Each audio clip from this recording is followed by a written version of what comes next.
खुशामदीद student, मैं हूं हामिद खान और आप देख रहे हैं मेरा चैनल हामिदवालॉजिस्ट। डियर स्टूडेंट, आज हम डिस्कस करेंगे ट्रॉमा एंड सेल इंजरी को। ये हमारा पैथोफिजियोलॉजी का यूनिट नंबर 4 है और इस यूनिट के अंदर हम सेल इंजरी को डिस्कस करेंगे, सेल इंजरी के प्रोसेस को डिस्कस करेंगे और इसके अलावा रिवर्सिबल और इरिवर्सिबल सेल इंजरी को डिस्कस करेंगे।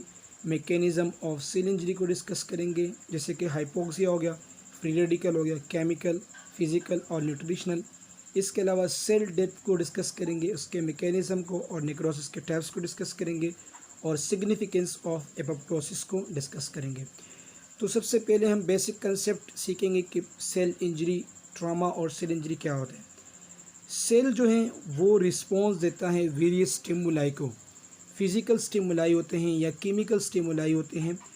अब उसको जब सेल के ऊपर स्ट्रेस पड़ता है तो सेल अपने स्ट्रक्चर को मेंटेन करने के लिए अपने अंदर एडाप्टेशन लाता है नए सूरत हाल के लिए। नए सूरत हाल में जैसे कि हाइपरट्रोफी हो गया, एट्रोफी हो गया, मीटाप्लेजिया और डिस्प्लेजिया और इसके साथ साथ हाइपरप्लेजिया, ये सारी कंडीशन सेल के अंदर एडाप्टेशन के लाते हैं और इसके पीछे वजह एक्सटर्नल या इंटरनल स्टिमुलाई होती है। जब वो स्टिमुलाई सेल को एक्सपोज होती हैं तो सेल उस सूरत हाल से निमटने के लिए अपने स्ट्रक्चर और अपने फंक्शन के अंदर चेंजेस लाते हैं और जिसे हम सेल एडेप्टेशन कहते हैं। लेकिन स्टिमुलाई अगर कंटिन्यू रहा तो एडेप्टिव मैकेनिज़्म ऑफ सेल जो है वो फेल हो जाएगा और इसके नतीजे में सेल इंजरी हो जाएगी और इसके साथ साथ सेल डेथ भी हो सकता है। सो बेसिकली यहाँ पे नॉर्मल सेल की बात करें तो नॉर्मल सेल के ऊपर जब स्ट्रेस बढ़ेगा तो उसके नतीजे में एडाप्टेशन होगा, या तो सेल हाइपरट्रोफी में जाएगा या एट्रोफी में जाएगा या इसके अलावा मीटाप्लेजिया या हाइपरप्लेजिया में जाएगा। अगर स्ट्रेस को हमने रिमूव किया तो स्ट्रेस को रिमूव करने के बाद सेल दोबारा नॉर्मल सेल में आएगा, और अगर स्ट्रेस मज़ीद बढ़ता रहा तो उसके नतीजे में सेल की इंजरी होगी और उस इंजरी को हम नाम देंगे इरिवर्सिबल सेल इंजरी। अब इरिवर्सिबल सेल इंजरी, अब ये अपने असली हालत में दोबारा वापस नहीं आएगा, क्योंकि जो नॉर्मल सेल था उसके ऊपर स्ट्रेस बढ़ता गया और सेल के अंदर इंजरी आ गई, लेकिन वो इंजरी कुछ वक्त के लिए रिवर्सिबल सेल इंजरी थी। अब स्ट्रेस को हमने रिमूव किया तो सेल के अंदर एडाप्टेशन आ गए, जैसे कि एट्रोफी, हाइपरट्रोफी, मीटाप्लेजिया और हाइपरप्लेजिया। ये हमने स्ट्रेस को रिमूव किया तो सेल ने अपने अंदर एडाप्टेशन लाए। लेकिन अगर हमने सेल से स्ट्रेस को रिमूव नहीं किया तो सेल के ऊपर मज़ीद स्ट्रेसफुल कंडीशन पैदा होगा और सेल इरिवर्सिबल सेल इंजरी की तरफ जाएगा। तो फिर दो ही चीज़ों की सबब उस सेल की डेथ हो जाएगी, या तो एपोप्टोसिस जिसे हम सेल डेथ कहते हैं, या नेक्रोसिस जिसे हम सेल इंजरी कहते हैं, और उसके बाद सेल जो है सेल की डेथ हो जाएगी। सो सेल इंजरी की बात करें तो सेल इंजरी को हम इस तरह डिफाइन करते हैं कि variety of stress a cell encounter as a result in changes in its internal and external environment। जब सेल के ऊपर वेराइटी ऑफ स्ट्रेस पड़ता है तो सेल के अंदर इंजरी आती है, और वो इंजरी किस वजह से आती हैं? वो इंजरी इस वजह से आती हैं कि एक्सटर्नल या इंटरनल स्ट्रेसफुल इन्वायरमेंट में सेल अपने स्ट्रक्चर और फंक्शन के अंदर चेंजेस लाता है और उसके नतीजे में सेल इंजरी हो सकती है। अब वो सेल इरिवर्स भी हो सकता है और रिवर्सिबल भी हो सकता है। इसके अलावा all cell of the body have an built mechanism to deal with changes in environment to an extent. तमाम सेल के अंदर जो बॉडी के अंदर होते हैं उनके अंदर एक मैकेनिज्म होते हैं ताकि इस तरह के चेंजेस के साथ, यानी कि एनवायरनमेंट, जो सराउंडिंग एनवायरनमेंट होता है, जो स्टिमुलस होता है, अगर वो स्ट्रेसफुल स्टिमुलस हो, केमिकल हो, इसके अलावा रेडिएशन हो, जो भी हो, उससे निमटने के लिए तमाम सेल के अंदर ये सलाहियत मौजूद होती है। अगर एडेप्टिव मैकेनिज़्म का लिमिट हो गया या लिमिट इंक्रीज़ हो गया और इसके अलावा एडेप्टिव रिस्पॉन्स पॉसिबल हुआ तो उसके नतीजे में भी सेल इंजरी हो सकती है। या एडेप्टिव रिस्पॉन्स नहीं हुआ, फॉर एग्जांपल अगर एक सेल है और उसके ऊपर स्ट्रेसफुल कंडीशन आ गया, अगर एडेप्टिव मैकेनिज़्म इंक्रीज़ हो गया या इसके साथ एडेप्टिव रिस्पॉन्स आया ही नहीं, सेल ने एडेप्टिव रिस्पॉन्स शो ही नहीं किया, तो तब भी सेल इंजरी की तरफ जा सकता है। या इसके अलावा सेल जो अगर सेल के ऊपर स्ट्रेस आ गया सो सेवियरली, बहुत तेज़ी के साथ, बहुत शदीद किस्म का स्ट्रेस आ गया तो सेल जो है, सेल के अंदर एडाप्टेशन करने की सलाहियत भी ख़त्म हो जाती है और इसकी वजह से सेल इंजरी कॉज हो जाता है। The cause of cell injury can be internal और external. The cellular response to cell injury depends upon. जो सेलुलर रिस्पॉन्स होता है इंजरी पर जो डिपेंड करने वाले होते हैं, इंजरी पर जो डिपेंड करते हैं, वो सेल टाइप है, सेल को ब्लड सप्लाई है, फिजिकल हेल्थ है, स्टेटस ऑफ न्यूट्रिशन है और इसके अलावा कैपेसिटी ऑफ रीजनरेशन है। सेल के टाइप होते हैं, मुख्तलिफ किस्म के टाइप्स होते हैं सेल के, जैसे कि लीवर के सेल हो गए, किडनी के सेल हो गए, बॉडी के एपिथेलियल सेल हो गए। अब उस फिर उनको ब्लड सप्लाई की भी डिपेंडेंट है, यानी कि ब्लड सप्लाई की भी बात करेंगे और सेल की फिजिकल हेल्थ है, सेल की न्यूट्रिशनल स्टेटस है और इसके अलावा उस सेल को दोबारा रिफॉर्म करने की सलाहियत उस सेल में है कि नहीं, ये सारी चीज़ें सेलुलर रिस्पॉन्स होता है जो कि इंजरी पर डिपेंड करता है, सेल इंजरी पर डिपेंड करता है।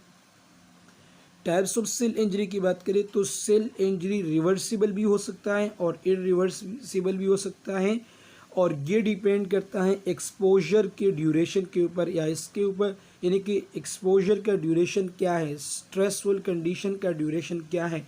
अगर स्ट्रेस बहुत ही ज़्यादा बढ़ गई, स्ट्रेस सीवियर हो गया तो सेल इरिवर्सिबल इंजरी में जा सकता है और अगर जो स्ट्रेस है वो टेम्प्रेरी है, कम मुद्दत के लिए, तो सेल वापस अपने असली हालत में एडाप्टेशन करने के बाद आ सकता है। सो रिवर्सिबल सेल इंजरी को बात करें, reversible cell injury denotes pathological changes that can be reversed when stimulus is removed and cellular injury has been mild. Cell injury is reversible only up to certain point. कुछ ऐसे point होते हैं, यानी कि जब पैथोलॉजिकल कंडीशन बॉडी के अंदर develop हो जाता है, कोई इन्फेक्शन हो जाता है, तो उसके नतीजे में सेल कुछ एडाप्टेशन अपने अंदर यानी कि इख्तियार कर लेते हैं और फिर जब उस अंडरलाइनिंग स्ट्रेसफुल एनवायरनमेंट को रिमूव किया जाता है तो सेल अपने असली हालत में वापस आ जाता है और इस कंडीशन को हम रिवर्सिबल सेल इंजरी कहते हैं। इरिवर्सिबल सेल इंजरी की बात करें तो इरिवर्सिबल सेल इंजरी भी पैथोलॉजिकल चेंजेस की वजह से होता है, लेकिन ये परमानेंट होता है, ये मुस्तकिल तौर पर होता है और इसके नतीजे में सेल डेथ कॉज हो सकती है और ये रिवर्स नहीं हो सकता अपने नॉर्मल स्टेट में। इसे हम इरिवर्सिबल सेल इंजरी कहते हैं। फॉर एग्जांपल, अगर ब्लड की सप्लाई है, यानी कि ब्लड सप्लाई हार्ट मसल्स को हम कट करेंगे, यानी कि दिल के मसल्स को हम खून का निज़ाम कट करेंगे, उसको काट देंगे 10 से 15 मिनट तक, तो जो मायोकार्डियल सेल है उसके अंदर इंजरी आ जाएगी, लेकिन वो रिकवर हो जाएगा, नॉर्मल फंक्शन उसके बहाल हो जाएंगे अगर हमने वो ब्लड फ्लो दोबारा लगा दिया। तो उसके नतीजे में अगर ब्लड फ्लो दोबारा नहीं लगाया लॉन्गर पीरियड के लिए तो मायोकार्डियल फाइबर्स जो हैं उसके अंदर नेक्रोसिस आ जाएगा। की पॉइंट से हैं, it is almost impossible to identify the exact critical point where a reversible injury is transform into an irreversible injury. जो रिवर्सिबल सेल इंजरी है वो इरिवर्सिबल सेल इंजरी में किस तरह ट्रांसफॉर्म होता है, इसके एग्जैक्ट कॉज मालूम नहीं हुआ, एग्जैक्ट क्रिटिकल पॉइंट मालूम नहीं हुआ, लेकिन बेस्ट एग्जांपल इसका ये है कि अगर हम दिल के टिश्यूज़ को खून का निज़ाम मुंतकिल कर, खून के निज़ाम ब्लॉक कर दें 10 से 15 मिनट तक, तो मायोकार्डियल सेल के अंदर इंजरी आ जाएगी, लेकिन ये रिकवर हो सकता है नॉर्मल हालत में अगर जो ब्लड हमने, यानी कि ब्लड बंद किया था दिल के मसल्स को, वो उस ब्लड को दोबारा बहाल करें तो मायोकार्डियल टिश्यूज़ दोबारा ने असली हालत में आ जाएंगे। और अगर लॉन्ग टाइम तक हमने उसको कट ऑफ किया गया तो दिल के मसल्स के अंदर नेक्रोसिस हो जाएगा और मायोकार्डियल फाइबर जो है वो मर जाएंगे। तो यहाँ पे इसके नॉर्मल सेल भी आपको शो किया गया है, रिवर्सिबल सेल इंजरी भी शो किया गया है और रिवर्सिबल भी।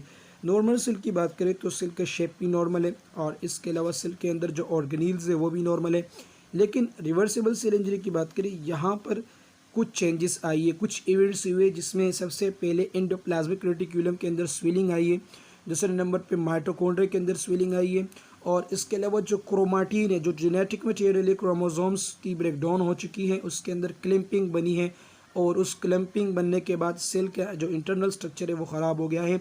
लेकिन स्ट्रेस को अगर हमने रिमूव किया गया तो सेल अपनी असली हालत में आ जाएगा और अगर सेल इससे बदतर होता गया और जो स्ट्रेस था वो स्ट्रेस मज़ीद रहा तो सेल के अंदर सीवियर एडेप्टेशन आएगी और उसके नतीजे में सेल के अंदर मज़ीद चेंजेस आएगी, माइलिन फिगर्स बनेगा। माइलिन फिगर्स एबनॉर्मल स्ट्रक्चर होते हैं साइटोप्लाज्म के अंदर, इसके अलावा न्यूक्लियर मेम्ब्रेन की कंडेंसेशन होगी, कैरियोलिसिस होगा यानी कि न्यूक्लियस टूटेगा, लाइसोसोम रप्चर होगा, लाइसोसोम रप्चर हो गया तो उसके अंदर ऑटो डाइजेशन शुरू हो जाएगी। इसके अलावा मेम्ब्रेन बेल्ब्स बनेगा, मेम्ब्रेन बेल्ब्स का मतलब एबनॉर्मल मेम्ब्रेन बनेगा, और माइटोकॉन्ड्रिया और एंडोप्लाज्मिक रेटिक्यूलम के अंदर दोबारा स्वेलिंग होगी और इसके नतीजे में नेक्रोसिस हो जाएगा। और नेक्रोसिस के बाद सेल की जो फ्रेगमेंटेशन है यानी कि सेल छोटे छोटे फ्रेगमेंट्स में डिवाइड हो जाएगा और टूट जाएगा और इसे हम नेक्रोसिस कहेंगे। सो यहाँ पर दोबारा फिगर में समझाने की कोशिश की गई है कि नॉर्मल सेल आके रिवर्सिबल सेल में आ गया है और उसके अंदर एंडोप्लाज्मिक रेटिक्यूलम और माइटोकॉन्ड्रिया की स्वेलिंग हुई है और क्रोमाटिन की क्लम्प्स बने हैं। अगर इससे जो स्ट्रेस है उसको रिमूव किया गया तो सेल रिकवरी की तरफ जाएगा, और अगर स्ट्रेस मज़ीद बहाल रहा तो सेल डेथ की तरफ जाएगा। और डेथ में जब सेल जाएगा तो ये फॉलोइंग चेंजेस आएगी, जैसे कि स्वेलिंग ऑफ एंडोप्लाज्मिक रेटिक्यूलम हो गया, लॉस ऑफ राइबोसोम्स हो गया, लाइसोसोम रप्चर होगा। लाइसोसोम जब रप्चर होगा तो ऑटो डाइजेशन स्टार्ट होगी क्योंकि इसके अंदर डाइजेस्टिव एंजाइम्स होते हैं। मेम्ब्रेन बेल्ब्स हो गए, साइटोप्लाज्म मेम्ब्रेन है उसकी शक्ल में एबनॉर्मलिटीज़ आएगी। माइलिन फाइबर्स बनेगा, माइलिन फाइबर्स भी एबनॉर्मल स्ट्रक्चर है सेल मेम्ब्रेन का। इसके नतीजे में न्यूक्लियर कंडेंसेशन होगी और सेल की फ्रेगमेंटेशन होगी और जिसे हम नेक्रोसिस कहते हैं। तो यहाँ पे इंतहाई इंपॉर्टेंट इवेंट्स हैं रिवर्सिबल सेल इंजरी में भी और इरिवर्सिबल सेल इंजरी में भी। इम्पोर्टेंट इवेंट्स जो कि रिवर्सिबल सेल इंजरी में है उसमें सबसे पहले स्वेलिंग ऑफ एंडोप्लाज्मिक रेटिक्यूलम है, एंडोप्लाज्मिक रेटिक्यूलम की स्वेलिंग होगी। दूसरे नंबर पे माइटोकॉन्ड्रिया की स्वेलिंग होगी और तीसरे नंबर पर क्लम्स फॉर्मेशन होगी क्रोमाटिन के अंदर, क्रोमाटिन के अंदर क्लम्स बनेंगे जैसे कि इससे पिछले फिगर में आपको दिखाया गया। और अगर स्ट्रेस को हमने रिलीज़ किया गया, स्ट्रेस को हटा दिया गया तो सेल रिकवरी की तरफ जाएगा, और अगर स्ट्रेस को रिमूव नहीं किया गया तो जो सेल है वो इरिवर्सिबल सेल इंजरी की तरफ जाएगा, और इरिवर्सिबल सेल इंजरी की तरफ जाएगा तो उसके नतीजे में सेल की डेथ होगी। और सेल की डेथ किस तरह होगी, तो सेल की डेथ इस तरह होगी कि सबसे पहले एंडोप्लाज्मिक रेटिक्यूलम के अंदर दोबारा स्वेलिंग आएगी, राइबोसोम्स ख़त्म हो जाएंगे, लॉस हो जाएंगे। जब राइबोसोम्स लॉस हो जाएंगे तो सेल को प्रोटीन नहीं मिलेगा क्योंकि राइबोसोम्स का काम ये होता है कि सेल के लिए प्रोटीन बनाते हैं। लाइसोसोम रप्चर हो जाएगा और अगर लाइसोसोम रप्चर हो गया तो लाइसोसोम के अंदर डाइजेस्टिव एंजाइम होता है तो वो डाइजेस्टिव एंजाइम ऑटोफेगी करेगा। ऑटोफेगी का मतलब अपने ही सेल के कंपोनेंट को खाना शुरू करेगा जिसे हम ऑटो डाइजेशन भी कहते हैं। इसके अलावा मेम्ब्रेन ब्लेब्स बनेगा, मेम्ब्रेन ब्लेब्स का मतलब सेल मेम्ब्रेन के अंदर एबनॉर्मलिटीज़ आएगी, डिफॉर्मेटिव स्ट्रक्चर आएगा और न्यूक्लियर कंडेंसेशन होगी, न्यूक्लियर मेम्ब्रेन टूटेगा और इसके अलावा न्यूक्लियर मेम्ब्रेन के अंदर जो क्रोमाटिन है वो टूटेगा, माइलिन फिंगर बनेंगे। माइलिन फिंगर भी एबनॉर्मल ऑर्गेनील है जो कि सेल की लिसिस में हेल्पफुल साबित हो सकता है। इसके अलावा प्लाज्मा और न्यूक्लियर मेम्ब्रेन की भी फ्रेगमेंटेशन होगी और जब फ्रेगमेंटेशन ऑफ प्लाज्मा मेम्ब्रेन और न्यूक्लियर मेम्ब्रेन हो गया तो इट्स मीन के इरिवर्सिबल सेल इंजरी हो गई और जो कि सेल डेथ भी कहलाता है। तो ये मुख्तलिफ इवेंट्स थे जो रिवर्सिबल सेल इंजरी में हुए और इरिवर्सिबल सेल इंजरी में हुए। रिवर्सिबल और irreversible morphological sign of damage includes formation of, जैसे कि आपको शुरू में बताया तो सेल बेल्स दोनों में कॉमन है। जो सेल का सरफेस है उसके अंदर डिफॉर्मिलिटी आएगी और जो कि साइटोस्केलेटन की वजह से होगी। साइटोस्केलेटन एक ऑर्गेनील है, उसकी वजह से सेल ब्लेब्स होगी। माइलिन फाइबर की बात करें तो myelin fibre vault like structure होता है यानी कि दानेनुमा स्ट्रक्चर होता है जो सेल मेम्ब्रेन को डैमेज करता है। एटीपी डिप्लेशन की बात करें तो एटीपी रिक्वायर्ड होता है इंपॉर्टेंट प्रोसेस के लिए, जैसे कि मेम्ब्रेन ट्रांसपोर्ट हो गया, प्रोटीन सिंथेसिस हो गया और इसके अलावा lipogenesis.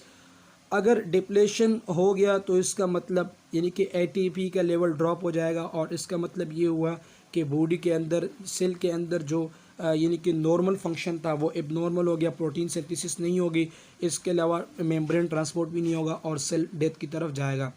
Causes of cell injury की बात करें तो कॉजेज़ ऑफ सेल इंजरी जो है उसको 5 कैटेगरीज में डाला गया है। सबसे पहले फिजिकल एजेंट्स है, फिजिकल एजेंट्स में हाई टेम्परेचर हो गया, इलेक्ट्रिक इंजरीज हो गई, शॉक, बर्न, ट्रॉमा, ये इसके फिजिकल एजेंट है। सेकंड पे रेडिएशन है, एक्सरा, बीटा और गैमा रेज। इसके अलावा केमिकल एजेंट्स में ड्रग्स हो गए, arsenic poisoning, mercury poisoning. Biological agents में वायरसेस, प्रोटोजोआ, फंजाई और पैरासाइट। न्यूट्रिशनल इम्बैलेंस में विटामिन डेफिशिएंसी और प्रोटीन डेफिशिएंसी से भी हो सकता है। तो ये 5 बेसिक कॉजेज है सेल इंजरी के जिसको हम 1 बाय 1 डिस्कस करेंगे। मैकेनिज्म ऑफ सेल इंजरी की बात करें तो स्टार्टिंग में ही आपको बताया जो जो इवेंट्स थे सेल रिवर्सिबल में और इरिवर्सिबल में, लेकिन यहाँ पर कुछ और चेंजेस जिस उसको भी हम डिस्कस करेंगे। तो माइटोकॉन्ड्रिया, सबसे पहले माइटोकॉन्ड्रिया की बात करें तो माइटोकॉन्ड्रिया डैमेज होगा, और अगर माइटोकॉन्ड्रिया डैमेज होगा तो एडेनोसिन ट्राइफॉस्फेट उसका अमाउंट भी डिक्रीज़ हो जाएगा, और इसके नतीजे में सोडियम, पोटाशियम और लैक्टेट कैल्शियम पंप भी डिस्टर्ब हो जाएगा। कैल्शियम आयन जो है माइटोकॉन्ड्रिया परमेबिलिटी इंक्रीज़ हो जाएगी, और इसके अलावा सेलुलर एंजाइम जो है वो एक्टिवेट हो जाएगा, और इसके नतीजे में यहाँ पर जो लिपिड होंगे और इसके अलावा प्रोटीन डीएनए होंगे वो भी डैमेज हो जाएगा।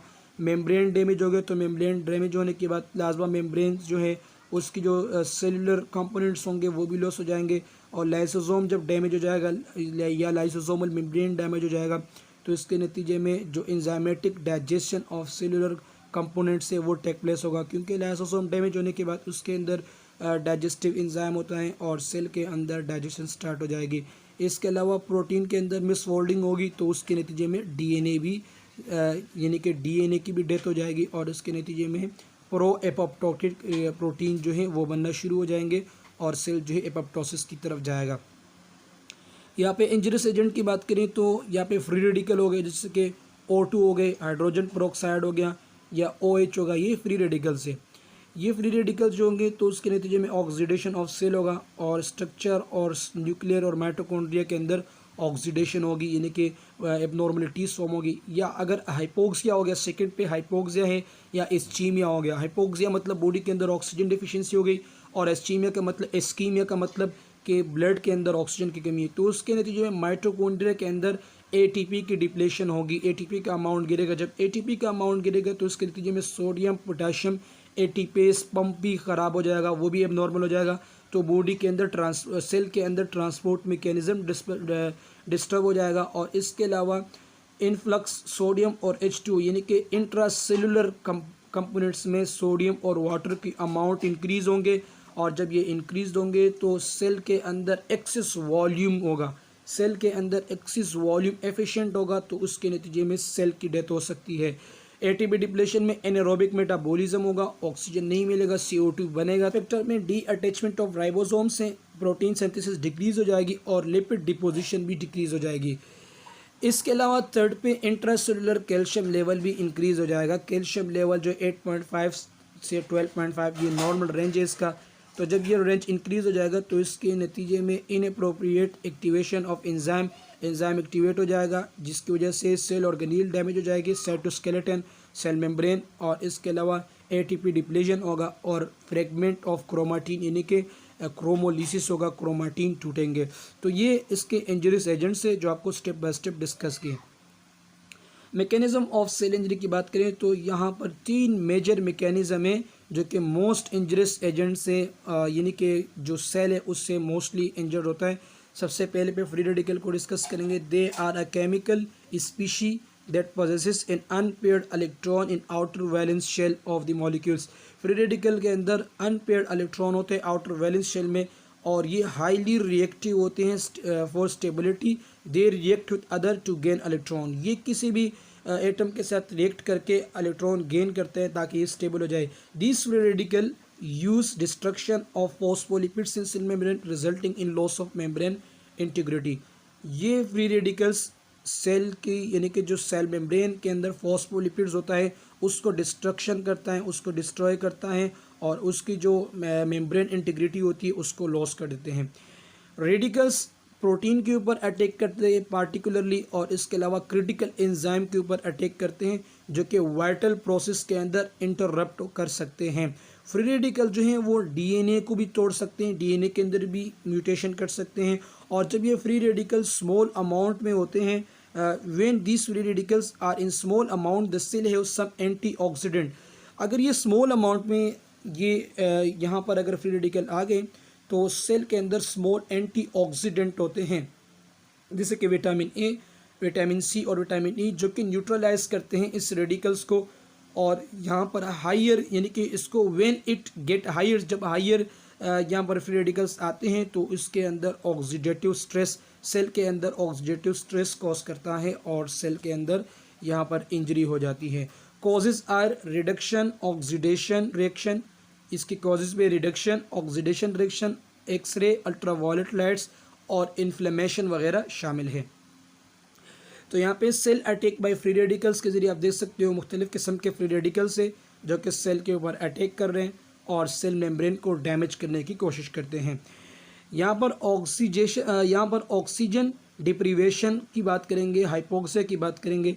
Hypoxia is a common cause of cell injury. Common cause of cell injury, ये बहुत ही आम कॉज है सेल इंजरी की। और यहाँ पर 4 टाइप्स होते हैं ऑक्सीजन की यानी कि हाइपोक्सिया की। Normal mechanism of gas exchange and problem in hypoxia. जो हाइपोक्सिया के अंदर गैस एक्सचेंज होता है, यानी कि गैसेस एक्सचेंज बहुत मुश्किल हो जाते हैं, क्योंकि हाइपोक्सिया वो कंडीशन होता है जिसकी वजह से बॉडी को ऑक्सीजन की डेफिशिएंसी होती है। सबसे पहले को हम कहते हैं हाइपोक्सिक हाइपोक्सिया, यानी कि बाहर से ऑक्सीजन का लेना मुश्किल हो जाता है, या अगर ऑक्सीजन आ रहे पार्शियल प्रेशर ऑफ ऑक्सीजन तो उसके साथ साथ कुछ एबनॉर्मल गैसेस भी आ रहे हैं और बॉडी को प्रॉपर ऑक्सीजन नहीं मिल रहा। सेकंड की बात करें तो सेकंड में एनीमिक हाइपोक्सिया है। एनीमिक हाइपोक्सिया यानी कि खून की कमी होती है, तो उसकी वजह से खून कम होंगे तो ऑक्सीजन के मॉलिक्यूल भी कम बाइंड होंगे और बॉडी के अंदर Hb की कमी की वजह से ऑक्सीजन का लेवल भी ड्रॉप हो जाएगा। और थर्ड की बात करें तो थर्ड को हम स्टेगनेंट हाइपोक्सिया कहते हैं। स्टेगनेंट हाइपोक्सिया की वजह से ऑक्सीजन जो है ट्रांसफ़र नहीं होता, ब्लड के ज़रिए ट्रांसफ़र नहीं होता स्टेगनेंट हाइपोक्सिया। और फोर्थ की बात करें तो हिस्टोटॉक्सिक हाइपोक्सिया। हिस्टोटॉक्सिक हाइपोक्सिया में सेल जो है ऑक्सीजनेटेड ब्लड को यूज़ करता है।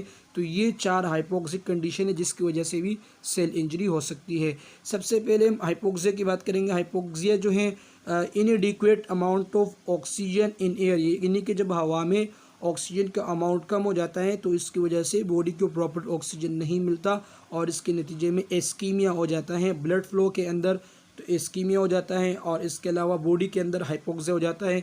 तो सेल के अंदर ऑक्सीजन की इनअवेलेबिलिटी होती है सेल की, ताकि वो ऑक्सीजन को यूज़ कर ले। अर्ली स्टेज की बात करें तो ये माइटोकॉन्ड्रिया को इफ़ेक्ट करता है और इसके अलावा ऑक्सीडेटिव फॉस्फोराइलेशन और एटीपी सिंथेसिस को इसके ऊपर इफ़ेक्ट करता है, उसके ऊपर असरअंदाज होता है और एटीपी अवेलेबिलिटी को डिक्रीज़ करता है। इसके साथ साथ failure of the cell membrane pump, जो सोडियम पोटाशियम पंप एटीपेज होता है उसको भी फेल कर देता है। इसके अलावा इंट्रासेलुलर सोडियम को इंक्रीज़ करता है, वाटर को भी बढ़ाता है। अगर इंट्रासेलुलर सोडियम और वाटर इंक्रीज़ हो गया, क्योंकि इंट्रासेलुलर फ्लूइड का ये हिस्सा नहीं है, सोडियम और वाटर इंट्रासेलुलर में बहुत ही कम मिकदार में होता है। हम अगले यूनिट में फ्लूइड और इलेक्ट्रोलाइट्स में डिस्कस करेंगे, क्योंकि उसके मिकदार बहुत कम होता है। अगर ये इंट्रासेलुलर में इंक्रीज़ हो गया तो बॉडी के अंदर जो है फ्लूइड एफिशिएंट्स हो सकता है और उसके नतीजे में भी सेल की डेथ हो सकती है। इंट्रासेलुलर पोटाशियम, सोडियम के अंदर सेल के अंदर इंट्रासेलुलर फ्लूइड पोटाशियम होता है, और अगर पोटाशियम बहुत ही ज़्यादा हो गया या बहुत ही कम हो गया तो उसकी वजह से भी सेल की डेथ कॉज हो सकती है। तो आप देख सकते हो कि किस तरह नेगेटिव चेंजेस ला रहा है हाइपोक्सिक कंडीशन। सोडियम को बढ़ा रहा है, हालांकि सोडियम यहाँ पे नहीं होना चाहिए, कम मिकदार में होना चाहिए, और पोटाशियम यहाँ पे नॉर्मल मिकदार में होना चाहिए। पोटाशियम को इंट्रासेलुलर में यानी कि इंट्रासेलुलर कंपार्टमेंट में पोटाशियम को डिक्रीज़ कर रहा है, और ऑर्गेनील जैसे कि एंडोप्लाज्मिक रेटिकुलम हो गया, माइटोकॉन्ड्रिया हो गया, उसके अंदर स्वेलिंग लेके आ रहे हैं। और इसके अलावा जो राइबोसोम्स है उसको डिसएग्रीगेशन कर रहे हैं। राइबोसोम्स को जो है प्रोटीन सिंथेसिस बनाने का जो फंक्शन है वो उससे छीन रहा है, यानी कि जो प्रोटीन सिंथेसिस का फंक्शन है उसके नतीजे में राइबोसोम्स फेल हो जाएगा, क्योंकि उसके अंदर डिसएग्रीगेशन हो जाएगा। इसके अलावा ग्लाइकोलिसिस इंक्रीज़ हो जाएगी, बॉडी के अंदर ग्लूकोज टूटेगा, और लैक्टेट जो पॉइजनिक चीज़ें लैक्टिक एसिड, वो लैक्टिक एसिड इंक्रीज़ हो जाएगा और इंट्रासेलुलर पीएच जो है वो ड्रॉप हो जाएगा। इसके अलावा जो एसिडिफिकेशन है वो इंक्रीज़ हो जाएगी, बॉडी के अंदर एसिडिटी होगी जिसकी वजह से रिवर्सिबल क्लैम्बिंग ऑफ न्यूक्लियर क्रोमाटिन, यानी कि न्यूक्लियर क्रोमाटिन जो कि रिवर्सिबल होता है वो यानी कि टेक प्लेस होगा। लेट स्टेज की बात करें तो मेम्ब्रेन डैमेज होगा, लाइसोसोमल और अदर ऑर्गेनील डैमेज होंगे, फॉस्फोलिपिड्स डैमेज होगा, और इसके अलावा डिप्लेशन ऑफ एटीपी को हम बात करेंगे कि डिप्लेशन ऑफ एटीपी पे किस तरह इफेक्टफुल हो सकता है। कॉजेज़ की बात करें तो हाइपोक्सिया है डिप्लेशन ऑफ एटीपी का, एस्कीमिया है, हाइपोक्सिया का मतलब बॉडी को इनएडिक्वेट ऑक्सीजन नहीं मिल रहा, प्रॉपर ऑक्सीजन नहीं मिल रहा, एस्कीमिया का मतलब वो ब्लड के अंदर ऑक्सीजन की डेफिशिएंसी है, और केमिकल इंजरी कुछ भी हो सकता है। एटीपी की अमाउंट डिक्रीज़ होगी तो उसके नतीजे में sodium potassium ATPase, sodium potassium pump उसके ऊपर इफ़ेक्ट होगा, और कैल्शियम पंप यानी कि कैल्शियम मैग्नीशियम एटीपेज उसके ऊपर भी इफ़ेक्ट होगा, और इसके साथ साथ प्रोटीन सिंथेसिस और लिपोजीनेसिस के ऊपर भी इफ़ेक्ट होगा। तो यहाँ पर इस्कीमिया की बात करें, एक्सकीमिया यहाँ पर आर्टरीज और वेंस के अंदर जो ब्लड होता है उसके अंदर ऑक्सीजन प्रॉपर नहीं होता, ऑक्सीजन की डेफिशिएंसी होती है, तो ऑक्सीडेटिव फॉस्फोराइलेशन डिक्रीज़ होगा, एटीपी सिंथेसिस भी डिक्रीज़ होगी, एनारोबिक ग्लाइकोलिसिस जाएगा, बॉडी को ऑक्सीजन नहीं मिलेगा और CO2 बनेगा, क्योंकि ग्लाइकोलिसिस होगा तो उसके नतीजे में वाटर और कार्बन डाइऑक्साइड बनेंगे। सोडियम पोटाशियम पंप भी ड्रॉप हो जाएगा, कैल्शियम और H2O और सोडियम सेल के अंदर बहुत ज़्यादा बनेंगे जो कि बनना नहीं चाहिए। इसके अलावा पोटाशियम पंप सेल से बाहर जाएगा, अगर सेल से पोटाशियम पंप बाहर गया तो उसके नतीजे में भी सेल की डेथ हो सकती है। एंडोप्लाज्मिक रेटिकुलम स्वेलिंग होगी, सेलुलर स्वेलिंग होगी, और इसके अलावा माइक्रोवेलाई बल्ब्स होंगे। ग्लाइकोजन की बात करें तो ग्लाइकोजन की ब्रेकडाउन होगी, लैक्टिक एसिड इंक्रीज होगा, पीएच ड्रॉप होगा, और अगर पीएच ड्रॉप हो गया तो इसका मतलब clumping of nuclear chromatin, nuclear chromatin की क्लम्पिंग होगी, और इसके अलावा राइबोसोम जो है वो डी अटैच हो जाएगा और प्रोटीन की सिंथेसिस भी ड्रॉप हो जाएगी। तो ये सेल का नॉर्मल एबनॉर्मल स्ट्रक्चर है, जिसमें प्लाज्मा मेम्ब्रेन बल्ब भी शो किया गया है, डिसएग्रीगेटेड राइबोसोम्स को भी शो किया गया है, और इसके अलावा मुख्तलिफ़ किस्म के ऑर्गेनील्स को भी शो किया गया है, जो कि हाइपोक्सिक कंडीशन में सेल के ऊपर स्ट्रेस आ चुका है और सेल ने अपने अंदर रिवर्सिबल चेंजेस लाई। अब अगर इस स्ट्रेस को नहीं हटाया गया तो सेल इरिवर्सिबल इंजरी की तरफ जा सकता है। थर्ड की बात करें तो इम्पेयर्ड कैल्शियम होम्योस्टेसिस की बात करें तो इंट्रासेल्युलर फ्लूइड में कैल्शियम लेवल बहुत ही कम होता है, और उसको मेंटेन किया गया होता है कैल्शियम मैग्नीशियम एटीपेज पंप की वजह से। अगर ऑक्सीजन डेफिशिएंसी हो गया, इस्कीमिया कंडीशन हो गया, तो मेम्ब्रेन परमेबिलिटी के अंदर अल्टरनेशन आएगी, कैल्शियम और मैग्नीशियम मेम्ब्रेन के अंदर अल्टरनेशन आएगी, उसकी परमेबिलिटी के अंदर अल्टरनेशन आएगी, और उसके नतीजे में एटीपेज पंप जो है उसका फंक्शन स्टॉप हो जाएगा, और कैल्शियम जो है वो माइटोकॉन्ड्रिया से मूव हो जाएगा, एंडोप्लाज्मिक रेटिकुलम से भी मूव हो जाएगा।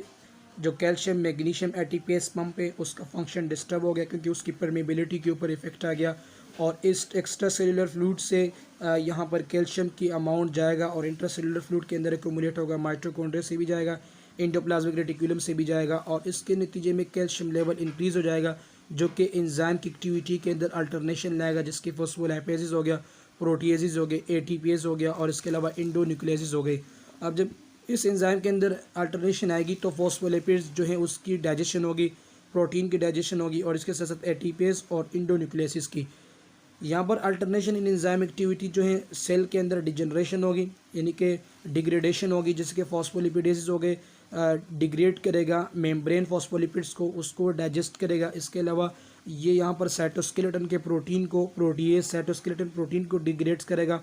इसके अलावा एटीपेज जो है एटीपी डिप्लेशन को, और इसके अलावा इंडोन्यूक्लियसिस की बात करें तो क्रोमाटिन फ्रेगमेंटेशन इंडोन्यूक्लियसिस की वजह से ही होगा।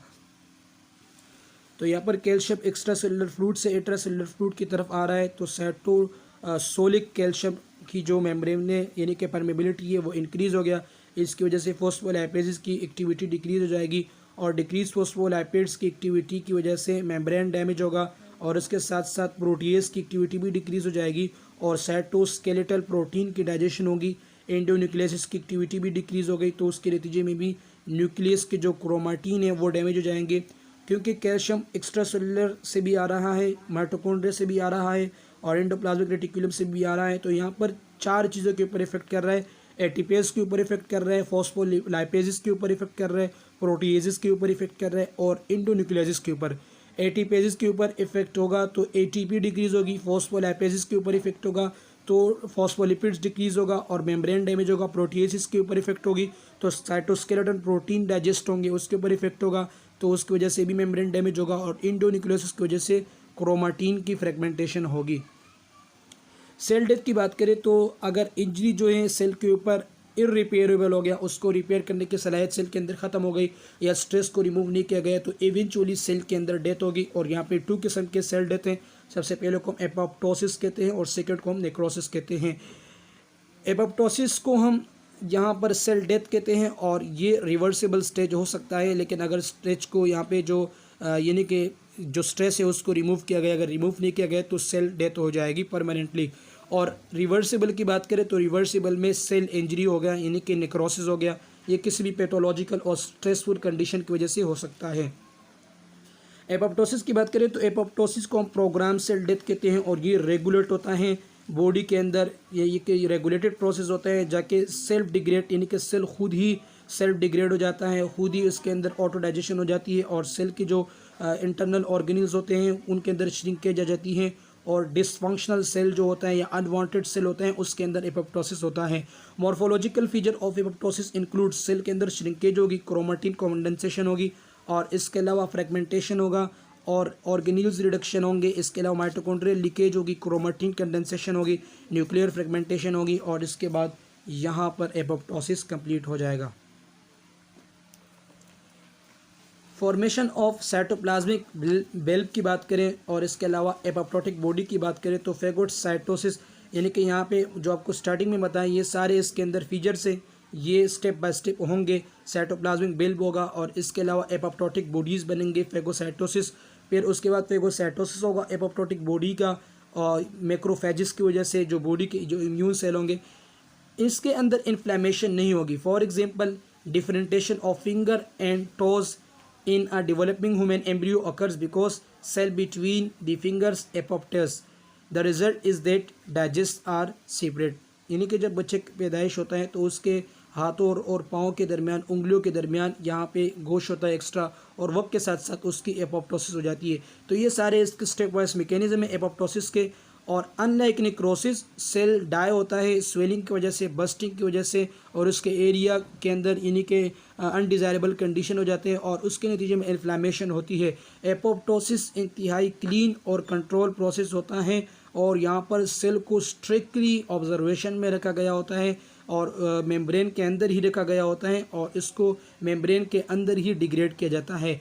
एपोप्टोटिक सेल जो है वो फेगोसाइटोसिस होगा मैक्रोफेजिस के जरिए यानी कि मैक्रोफेजिस को ही उसे डाइजेस्ट करेगा before cell content have chance to leak into the neighbourhood. अब सेल को यहाँ पर चांस ही नहीं मिलेगा कि उसके ऑर्गेनिल के डाइजेशन हो जाए और उसके नाइबरिंग सेल के अंदर वो लीक हो जाए। एपोप्टोटिक सेल डायरेक्ट मैक्रोफेजिस उसको इनकाउंटर करेगा और इसकी डेथ हो जाएगी। For example red blood cell की जो लाइफ स्पैन है 120 डेज़ है, 120 डेज़ बाद जो रेड ब्लड सेल होते हैं उसके अंदर एपोप्टोसिस होता है और नए सेल बनते हैं। तो इस तरह बॉडी के अंदर बहुत सारे सेल है जिनके अंदर एपोप्टोसिस होता है।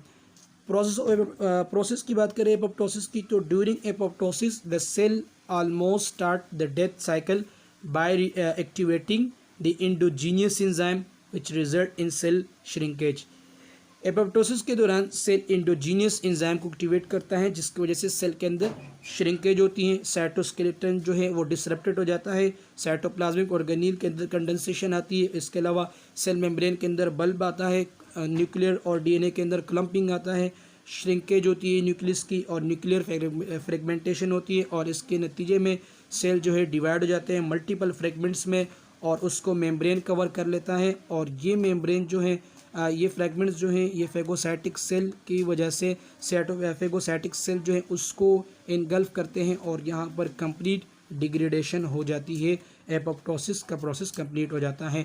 तो यहाँ पे डायग्रामेटिकली नॉर्मल सेल है, सेल के अंदर श्रिंकेज आ गया है, क्रोमेटिन कंडेंसेशन हो गई, मेम्ब्रेन ब्लेबिंग हो गया है, मेम्ब्रेन जो है उसके अंदर एबनॉर्मलिटीज़ आ गई है और न्यूक्लियर जो है वो कोलेप्स हो गए हैं और इसके वजह से कंटिन्यू वेलबिंग हो गई और एपोप्टोटिक बॉडी की फॉर्मेशन हो गई और इसके बाद जो एपोप्टोटिक बॉडीज़ है उसके अंदर लिसिस हो गई और जो यहाँ पर मैक्रोफेजिस होगा वो आके इसको इनगल्फ करेगा। अब नॉर्मल सेल की बात करें तो नॉर्मल सेल में दो चीज़ें आ सकती है, एक नेक्रोसिस हो सकता है, enzyme digestion and leakage of cellular continents. जो नेक्रोसिस है उसमें सेलुलर जो नेबर सेल होंगे उसके अंदर लीकेज होगी क्योंकि सेल के अंदर इंजरी होती है और इन्फ्लेमेशन भी होगी। जबकि एपोप्टोसिस की बात करें तो एपोप्टोसिस की वजह से जो नेबर सेल होता है उसके अंदर कोई लीकेज नहीं होती, ना ही कोई इन्फ्लेमेशन होती है और फेगोसाइटोसिस एपोप्टोटिक सेल होता है और उसके फ्रेगमेंट्स को यहाँ पे लिसिस करते हैं और इनगल्फ किया जाता है। यहाँ पर जो स्पेशल सेल होते हैं जिसे मैक्रोफेजेस कहते हैं उसके ज़रिए इनगल्फ होता है। तो एपोप्टोसिस सेफ प्रोसेस है और इसके अलावा नेक्रोसिस जो है ये सेफ प्रोसेस नहीं है, इसकी वजह से बॉडी के अंदर नेक्रोसिस होता है, सेल इंजरी होता है, ट्रॉमा भी होता है और इसके अलावा इन्फ्लेमेशन भी होती है।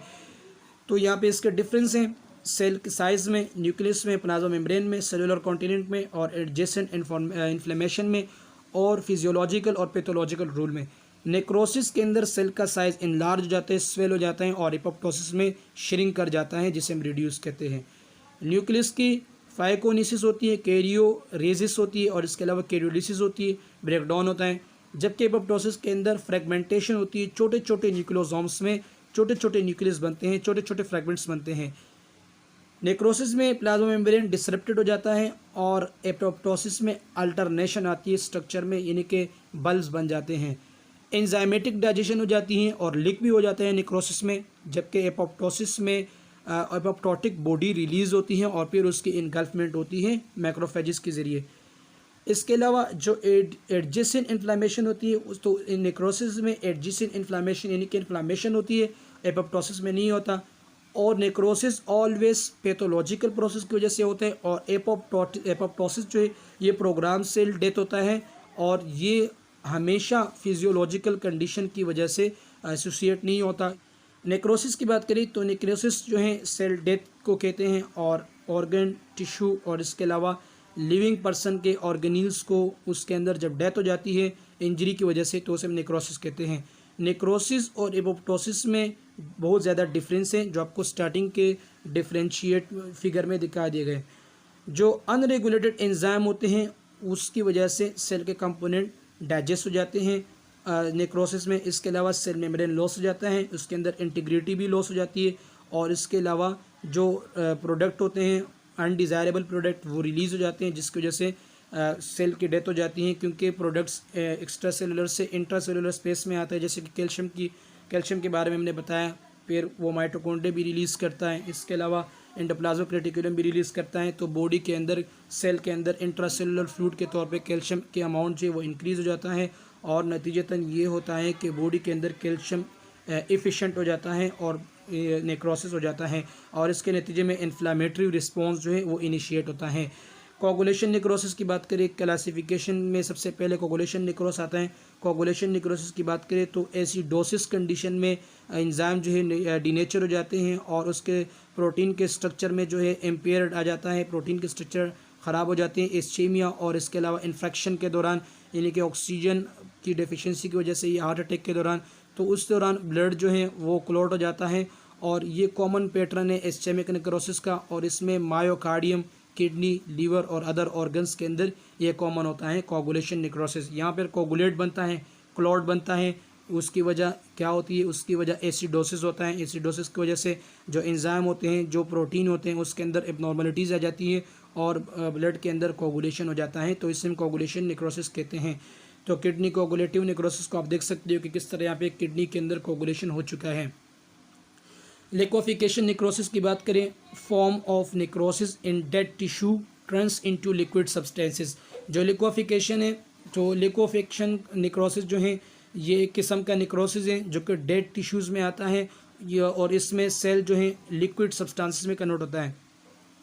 Is a type of necrosis which is characteristic by bacterial or fungal infection. In liqueficative necrosis, the affected cell is completely digested by hydrolytic enzyme, resulting in a soft. इसके अलावा जो बॉडी के अंदर cell के अंदर जो पस होंगे वो पस जो है एक्यूमुलेट हो जाएंगे और फ्लूइड जो है वो रिमेन रहेगा, सेल के अंदर ही रहेगा।